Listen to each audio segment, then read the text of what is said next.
Oh, we're rolling. Okay. Hello, I'm Dante, and we are here back with episode 2 on the UTHINK Podcast, and I'm here with... I'm Christy Cashman. Hi, Christy. Hey, Dante. Good to be with you. Good to be with you, too. So let's talk about our day. Where'd we go? We were at the ICA, which was a happy accident, right? Because we started off, we were going to go to the MFA, but who knew that most museums in Boston were closed on Tuesdays? I had no idea. Neither did I guess if I was a real museum goer, I would have known that, but that was kind of surprising. Yeah. But we went to the ICA, and I thought that was cool because there were some, first of all, it was a little bit more intimate, right? And there were some really interesting, cool exhibits and a lot to discuss. What was your favorite? I would probably say my favorite was... The guy with the glitter beard. I'd say the glitter beard. Glitter beard guy. I liked glitter beard guy.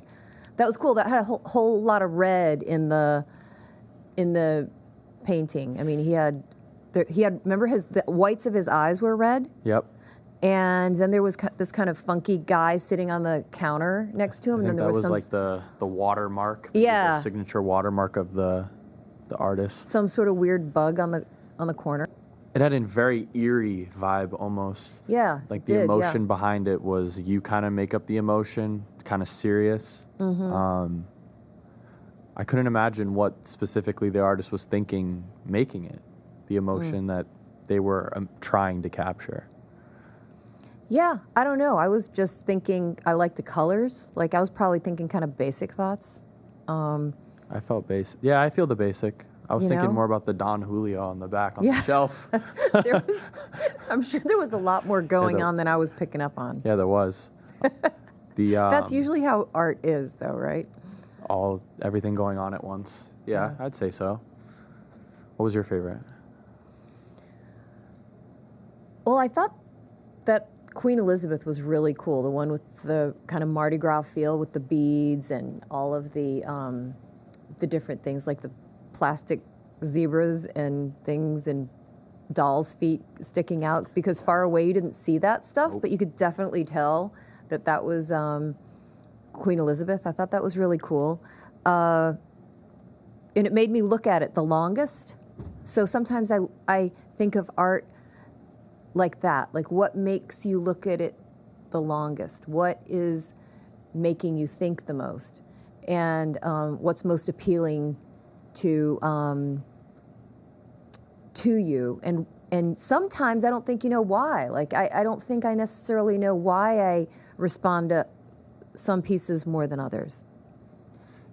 Yeah, when it came to the Queen Elizabeth, art piece, I didn't really see it at first, right? Mm-hmm. And then when we got closer, when I saw the doll head, I was like, oh, okay, I can see this now, the royal feeling of it, all of the silver, and then it had just a mashup of beads. The Mardi Gras beads. So that was really cool. I didn't get it though at first. I don't know why. It really stood out to you at first? Well, it stood out because it was so interesting. It stood out because... Interesting, yeah. There were so many pieces to it that made up this sculpture, And it was the juxtaposition of Queen Elizabeth with all of the kind of glitzy and kind of gauche beads and plastics and that kind of stuff. So I wonder if the artist was trying to say something there. I'm not sure. The modern art mashup. Yeah. I really enjoyed when we were walking out and I saw the word wall that was sheer. You could see through it. It was just words hanging. Oh, yeah, and it was the Shaker passage, which was, I thought, really cool, and talked about living alone or, being in a community but being alone. And that resonated with me because I like that theme. I think that, we can be so surrounded by people all the time and still feel alone. We can be in relationships and still feel alone. Even our relationships aren't meant to totally fulfill us. No, there's always going to be that gap inside that either you'll fill with meaningless, temporary gratification, or you'll seek something bigger that will fulfill you permanently, because this is temporary. Yeah. So I definitely agree with the shaker's perspective. I can't even articulate things in that way. I would probably have to seclude myself in order to think in a way like that where I could really put my thoughts of how I feel about life or what the meaning is to really bring that message across to people. And I liked how it was put. I like the doors, how you can walk through and then see everything else in the museum. Well, the words were a sculpture, which was kind of cool. Yeah, that was interesting. Hard to read. It was, but that you had to work for it. Yep. Sometimes Just like everything else. Made it worth it. And then we pulled out the book and it was like, oh, we're not going to work for it anymore. No, yeah, I liked working for it. I liked working for it too. I wanted it to be more difficult. When it became easier, I was like, I'm not so interested. Do you remember the tree? You remember that tree? Loved the tree, yeah. What did that make you feel? I mean, trees are always interesting because their trunks are sculptures, you know. When you see a weird shaped one that kind of looks like a body or a body part, usually it's somebody's legs or something like that, and the way that they twist can often look like, you know, it's alive. I mean, it is alive, but, you know, it looks like it's a person. I always think about the trunks being sculptures, and I feel like that particular trunk was really interesting because it kind of looked like two bodies next to each other. Did you see that? I saw more of like the makeup of DNA. Oh, okay. Oops. That's ultimately what I saw. When it comes to all different types of trees, it's crazy because some of them have been here so long. They start all as a seed. You know, all trees start, they grow. Yep. And some die, some get uprooted. Or we don't actually know the age of some trees that have been around for so long. I wonder why the person chose to pick that tree, that specific one.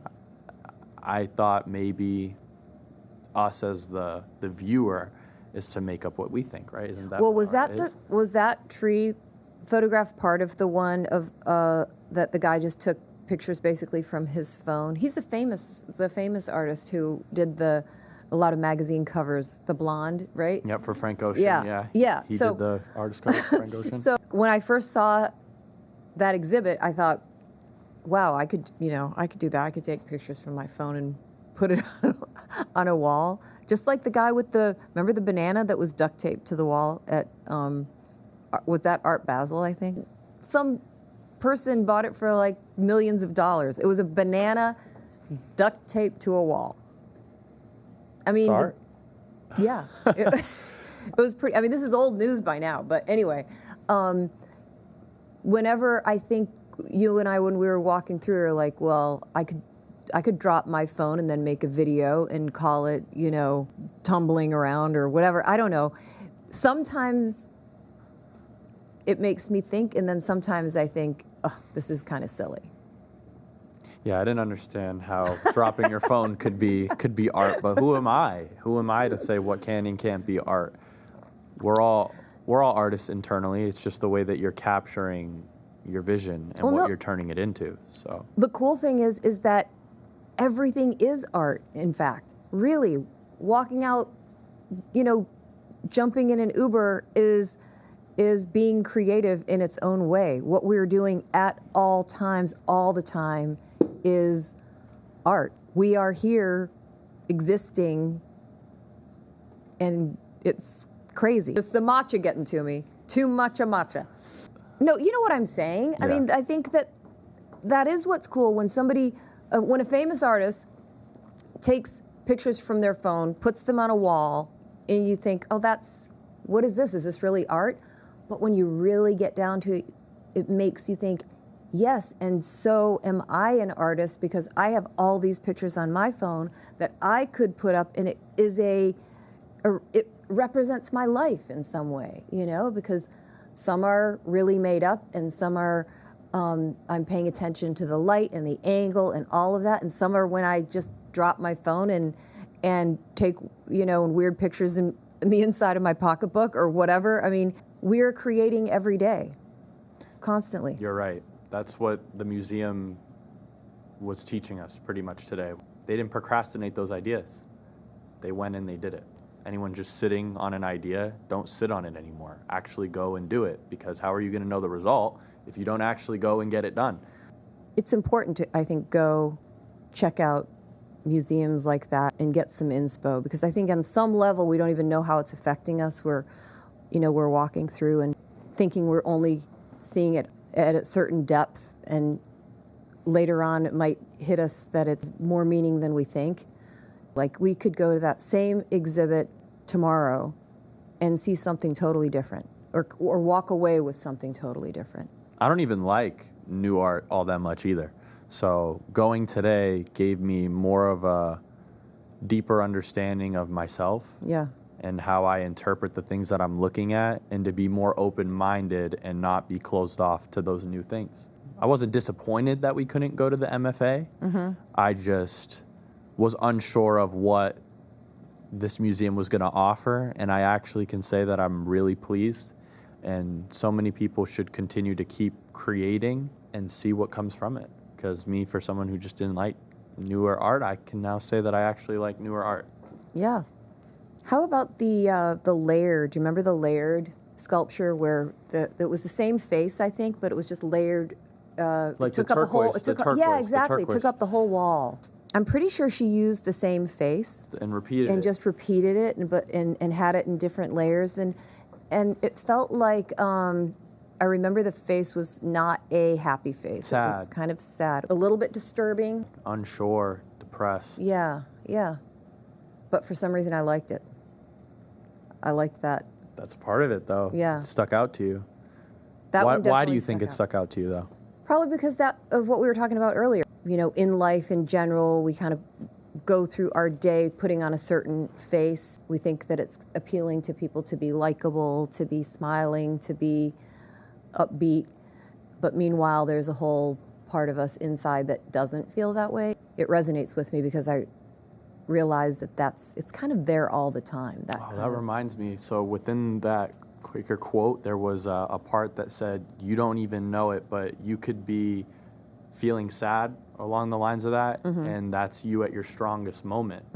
So feeling that emotion, right, that we're talking about with that sculpture of the woman feeling sad, you can be at that sad moment and you don't even realize it. It could suck, but that could be you at your strongest moment, where a lot of your character development is spiking because you're growing, you're pushing through those things. That's fascinating. I mean, I was thinking about that the other day for my writing, for how feelings are what I like to write about. I like to write about characters who have feelings, and they're all very different feelings. And usually if a character's feelings have to get really crushed in order for them to evolve into maybe their next phase of realization. What did somebody say? We're either avoiding pain or seeking pleasure is kind of what we're doing. What it seems like sometimes is that we can't necessarily trust our feelings, right? Because if that's the case, if that's all we're really doing, avoiding pain or seeking pleasure, then what are we really looking for? How are we really learning? How are we really growing? How are we turning into the people that we're, supposed to be, if that's all we're doing all the time? Yeah, because if you're numbing things out, you can't reach your full potential. You have to grow. You have to feel everything. It's actually a blessing to feel sadness, to feel anger, I guess. Unfortunately, happiness, all of those things, because that's a part about being alive. If you can't feel those things, are you alive? No, you're not. So that's the best thing, is to be alive and experience it. I think that's why art is so cool, is that it captures all of the emotions and makes you think about it from a different perspective, because we are art, but in those moments we're looking at what we truly feel, and then we're thinking about those emotions outside of ourselves. Does that make sense? I say, follow your gut, follow your feeling. But I think sometimes feelings are fickle too. Like, I sometimes don't think you can follow your feeling. No, because when you're angry, are you going to always make the best decision? No. Yeah. So some emotions you can't make decisions on. That's why we have to process, breathe, take a second before we act. How do you have a healthy perspective on your feelings? Time. Putting in time into what you're feeling, thinking about the emotions that you're dealing with. Don't rush the process. actually feel them because you need to grow. Once you come out of those emotions, because suffering isn't permanent. So there's times that we're called to be in a season of suffering. And through that, either you're going to go about it healthy or you're not going to figure it out at all. That's when you think about it. I've gone through moments of sadness and every emotion you can imagine, but I don't want to numb those feelings out because I want to grow the most from it. I think most of us want to get away from whatever feeling uncomfortable means to them. Yeah, but at the same true. time, I guarantee every single one of those artists that we saw today created out of feeling uncomfortable. Definitely. At some point in time, and some of the things I looked at made me feel a little uncomfortable, like the exhibit of the alphabet, where the wrestling exhibit. Yeah, the women wrestling. Yeah. In the 70s, was it? Yeah. Yeah, that was different. Yeah, you spent a lot of time there. Right? Did I? You caught me. You don't get to see history like that. Behind the scenes of, they looked harsh too. Like they were actually really wrestling. They were getting down and dirty. Doesn't look like that anymore. It looks more fake. They were actually really wrestling. Maybe it's wrestle with your emotions. That's a good one. Being uncomfortable is definitely, in my opinion, where we create from and why we create. I'm thinking about the painting of the man in the tub. Mm-hmm. And the energy that was giving. That wasn't happy. Especially the empty booze bottle next to him. That was really dark. Yeah. That was a really, really dark painting. More of a emptiness, not feeling like full of life. And he had not manscaped. No, he did not. So that was like a sign to me he was depressed. The energy was red. What does red make you feel? Isn't it anger? It's anger.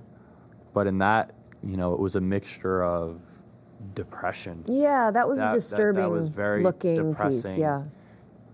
If you were going to create a painting, Mm-hmm. what type of emotions do you think you'd feel that would push you to make a painting? Whatever I would do would have to have at least, a dark corner. I like when there are dark colors and dark shades mixed in with a really great, beautiful light source on something. So I think what that means is that I would like to have feelings of hope. I think in painting, the way that would translate would be I would have some, use some dark oils or whatever to paint something, and then have a light source that was really beautiful and kind of golden and angelic looking, Okay. If I had to feel something, it would be actually similar to what you're saying. Yeah. It would be really dark. I would add a lot of dark energy on one side of the painting. Faces, spirits, ghouls, demons, that type of thing. And on the other side, I would add light. I'd add clouds, light. I'd even add a lamb in the distance to show the hope as well as the innocence that there can be found in the light. So to go from dark, a really dark place, but know that the road's not closed up ahead. There's light, so keep looking. Yeah. Maybe we ought to take a painting class next. You think so? I don't think I'd do that good. I like the challenge. And then we can just make each other feel really shitty about what we did and be like, that sucks. What Christy, did you you're just horrible. do? That's horrible. Retire What painting. is that? No, let's not talk about it. Leave that one in the back. Why did you just paint a dead cat? You were like, what? Take that idea That's to the back and shoot it. Do you think that we could create something and it be in a museum? Of course. After today. After today and what we've seen, yeah, we could. What if I did an exhibit on the truth about horses, but there wasn't a horse in the whole exhibit? It was all based on the feelings that are kind of emoted from the book, which would kind of be fun to try to do. Be an interesting way of experiencing the story. That's actually not a bad idea. Right? It would have people thinking. You don't put a horse in. It's kind of like the clock that didn't tell time. Ah, that was cool. Yeah. I know. What's the point of it, though? What's the point of a Well, clock that doesn't tell time? I couldn't help but look at the clock and think, I kind of know some people like that. You're not trying to figure out how to create. What are you doing? Then you're not actually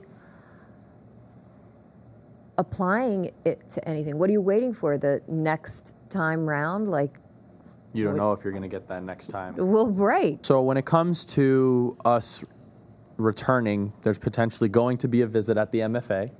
Yes. So when will that be? We don't know yet. But we hope it's not closed. no, definitely not. That was... People were out there, though, with good energy. So people had us, they were like, oh, we're glad that, we're not just sitting here like a fool. We're glad you guys are fools, too. Yeah. I was really glad we ended up going to the ICA. I thought that was cool. It's such a much more intimate experience. It's a little easier for me to walk around and take my time and not panic that I have to see everything there, and really take my time with each piece and with each artist's exhibit. So I was happy we ended up there, and I really enjoyed the fact that some of the art made me think, even though I might have had a response like, ooh, that's kind of weird, I don't know what they're trying to say there. Sometimes those were the pieces that made me spend more time. And I think that means something. We could get really close to the stuff, too, and see it versus some more professional museums where you have to keep a distance. Exactly, yeah. I'm glad we went, too. It was definitely a good eye-opening experience, and I'm glad that I could experience it with you. It was cool. Loved it. Well, I think that comes to about our time and where we are here today. I believe so. So it was a great day overall. Very blessed to be here and alive and to push through. Let this be inspiration to keep going to you guys. And I'm Dante, and once again, I'm here with Christy Cashman. And we'll see you guys in the next one. Why did I say it like that? Christy Cashman. It's scripted. I don't know. I'm just weird. It's good being weird, I think. Or We're all not. weird. We're all weird. It's weird. Good job.